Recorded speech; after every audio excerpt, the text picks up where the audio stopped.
buy something good. Something real good. Dude, this will get you so many compliments. It's not even that expensive. Oh, the cops!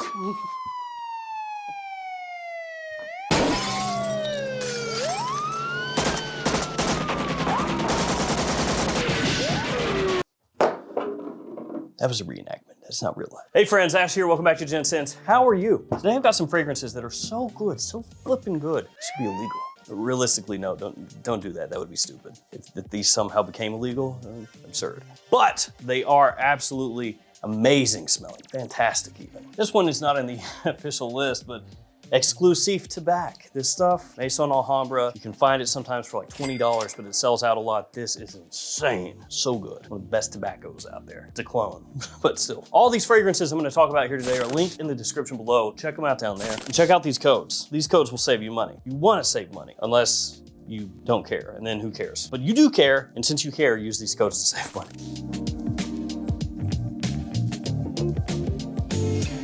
All right, fragrances we're talking about in no particular order. All of these are fantastic. Am I starting off with this one though because I got issues? Yes, it's Dior Homme Intense. Yep. I mean, this is a permanent 10 out of 10. This is like in my designer fragrance hall of fame, my Mount Rushmore of designer fragrances. Yeah, it's in all of those things. It's just so freaking good.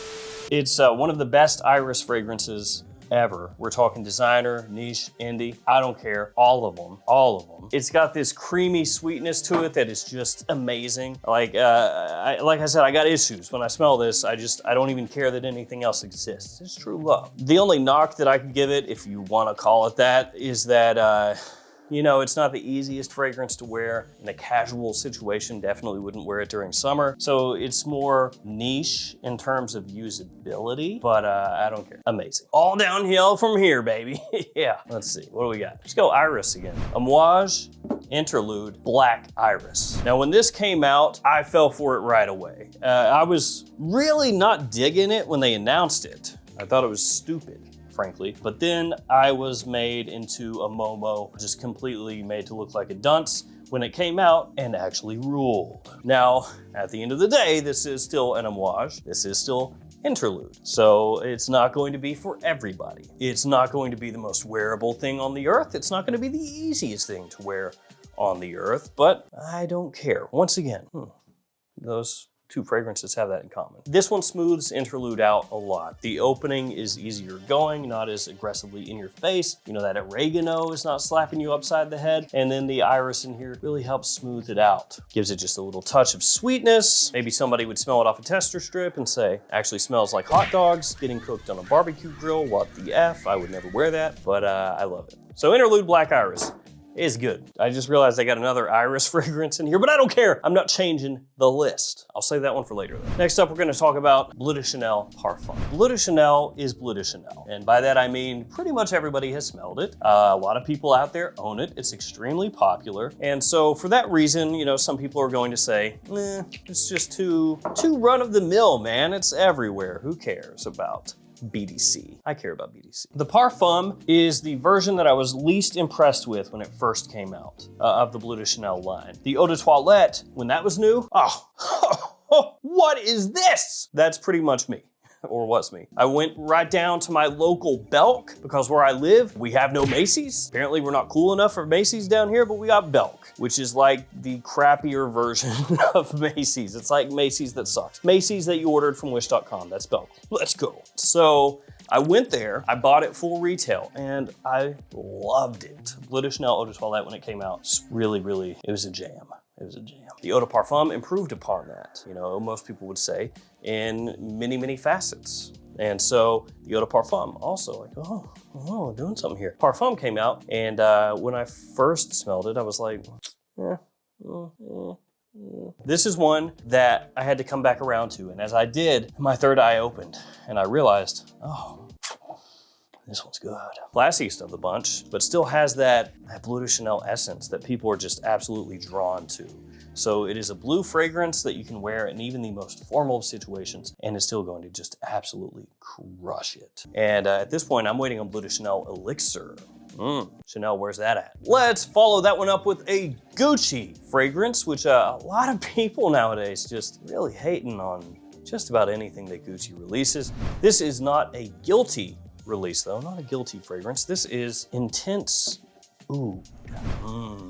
Intense Oud. This is very good. It's not really a fragrance that your average person is gonna be rocking with though. I mean, they're gonna be wearing Guilty. This one does have more of a niche flair to it, the way that it smells. So this is not going to be, once again, fragrance that your average person can grab, spray, and go and just wear whenever they want, wherever they want. 3 out of the first 4 here are definitely more situational fragrances. This one is a bit pricey as far as designer fragrances go. I think right now, as of this video, you can find it about $100. So I know that sounds, as I said, pricey, but it used to be more than that. So the prices actually kind of come down a little bit at discounters. And this one smells a little similar to Nasimoto's Black Afghano, though I would say between the two, this one is the easier wear, the smoother of the two. It has just the right touch of medicinal oud in there, but then it has a little sweetness to help kind of offset that edge. It's really well done. And the presentation on it looks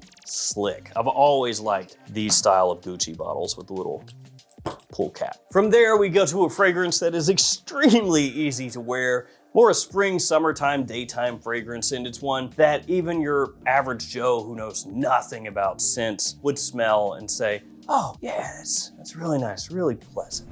Lacoste L1212 Blanc O Fresh. Because nowadays, Lacoste is pretty much just like, hey, do L1212 white flankers like every 6 months. That'd be great, thanks. But it smells good, so F me, I guess. The opening here is killer. And my wife is in love with this one, which makes it really easy to wear because one of those deals, if your significant other thinks something smells amazing and every time you spray it on, they go, oh, that smells awesome, what is that? You know, sometimes you might wear it a little bit more often, that's all I'm saying. Grapefruit, ginger, lemon, apple, kind of all coming across in the top there. And the way it's done is that, you know, that perfect summertime gingery citrus open where it has a little sweetness. It's kind of bubbly, you know, kind of jumps off your skin. The citrus is not rindy. It's just sweet, but it has a little hint of that, like that citric kind of tartness just along the edges. And that helps make it more interesting because if you don't have that balance, you know, that sweet with sour, it's not quite as appealing, at least to me. It's like Sour Patch Kids. You know, you gotta have the sour and then the sweet, not just all sour or all sweet. This is just a fantastic spring and summertime daytime fragrance. It gets overlooked a little bit sometimes because it is a Lacoste. You know, that name doesn't carry a huge amount of cachet or anything like that in the fragrance world, but they consistently do very wearable, extremely pleasant smelling scents. And now for something completely different. Musk Raver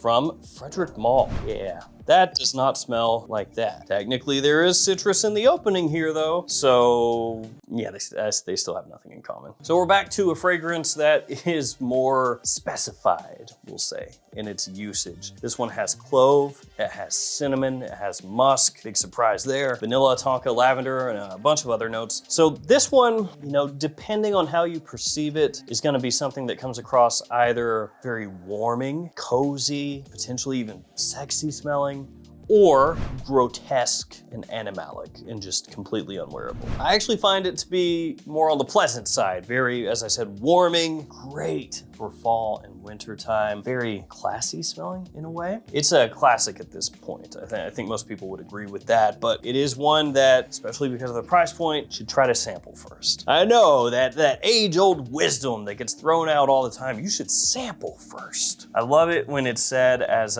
something where it's like, it completely does away with anything that you say, right? It's like something to fall back on. This is so good. This is the best thing I've ever smelled in my life. But sample it first. And then if somebody is like, hey man, I bought that and actually I don't like it. But did you sample first? Oh, you didn't? Whose fault is that? I told you. Okay, we talked Iris before. Iris again. I got a problem with Iris, huh? It's so funny. I love Iris in like pretty much every way, shape, and form. And then I've never released a fragrance, like creatively directed one, where iris is the main focal point of the fragrance. What is wrong with it? So we got Valentino Wo Intense right here. And this one, it really is just about as good as Dior Homme Intense. Some people would say better. For me, Dior Homme Intense is the first one that really got me like, you know, into iris in a huge way. So I am a little biased toward that one, but Valentino Wo Intense is absolutely killer as well. So you also have vanilla in here, you've got leather in here, a little touch of citrus off the top. It does have that makeup-y iris, just like Dior Homme Intense, but maybe not quite as aggressively makeup-y or lipsticky. And so for some people who would prefer to have that iris toned down a little bit, that's gonna make Valentino Wo Intense work for them better than Dior Homme Intense. And though I wouldn't say it's a massive difference in terms of usability, I'd say Valentino Wo Intense you could probably pull off more places a little bit easier than Dior Homme Intense. So it does have that going for it as well. Amazing fragrance, great quality, top-notch stuff. Let's go with Ferragamo's Spicy Leather up next. Now this one is kind of a catastrophe. Not the fragrance itself, but it's not really a catastrophe. It's hard to find at discounters, I know. Oh, a catastrophe. But it's hard to find at discounters. And what that means is a lot of people, you know, they won't go for it because they're like, oh, it's a Ferragamo. Nah, I don't want to pay full retail for it, which is $112, I believe. 112 bucks for this stuff is not bad compared to what a lot of fragrances are going for nowadays at full retail, because as you know, the price keeps going up on like everything. And so designer fragrances, they keep getting more and more expensive. So 112 for this one, for how good it smells, is not awful. So you have a good amount of spice in there. I know, big surprise, it's spicy leather. And then you have leather in there as well. So you have nutmeg, you have black pepper, you have saffron in here in the top and in the mid. You also have some woodiness in there as it dries down, kind of melts together with the leather, which is not overly animalic. It's got a little hint of sweetness to it, but not too much, you know, it's not overdone. So it has this kind of feel to it where younger guys could pull it off, but more mature guys could pull this off as well. You know, it's got a nice elegance to it. Like I said, the quality is good. It's probably the best one in the entire Ferragamo leather line. At least as far as my opinion goes, for what that's worth. But I think that the leather line in general, pretty solid, especially past the first one. The first one was not too amazing, but the ones that came out after were very good. And bright leather is actually solid also. That one smells like Aqua Fahrenheit a bit. This one is more its own thing. Almost at the end, we have Raja Parfums Elysium O Intense. Now, when this came out, got a decent amount of hate. People were just kind of, you know, crapping on it for it being another Elysium fragrance, another blue fragrance released by Raja Parfum, but it smells good. Like really, really, really appealing. Very nice. It is a blue fragrance, but you can tell that it's of a much higher quality than your typical blue fragrance out there.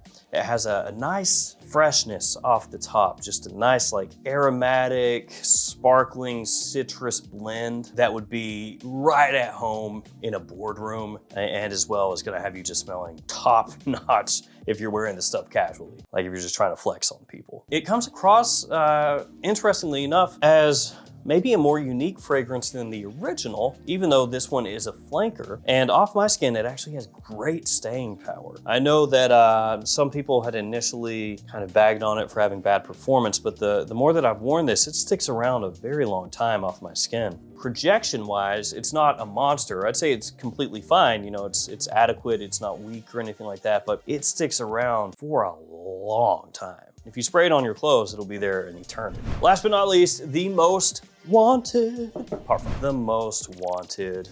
That's good stuff. Realistically, either of the most wanted fragrances would fit in here. They are just some of the most complimented fragrances of this style on the market right now. Yes, you could say that they're a bit similar to other popular fragrances. You could probably say of the most wanted parfum that it reminds you of like 5 or 6 other things to an extent. Like a little bit of this, a little bit of that, a little bit of this, a little bit of that. But the way it's put together in here is just magic. Vanilla, red ginger, and incandescent woods, you know, a little touch of smoke in there from that. It's just a killer fragrance. For fall and winter time, if you want to get noticed, if you want something that's going to have very good performance that everybody's going to be drawn to, you you gotta check this out. It is like Stronger With You taken to the next level and beyond. And it also makes Wanted Eau de Parfum look even worse when this is the fragrance that came out before it. You're like, oh man, I can't wait to see what they do with the Wanted line. Oh, Wanted Eau de Parfum, let's check that out. Yeah,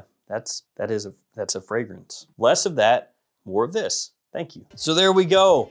These 10 fragrances, just absolutely killer. The special appearance by that guy right there. Thank you all for hanging with me. Stay safe out there, guys. I'll see you tomorrow with another fragrance video. See you later.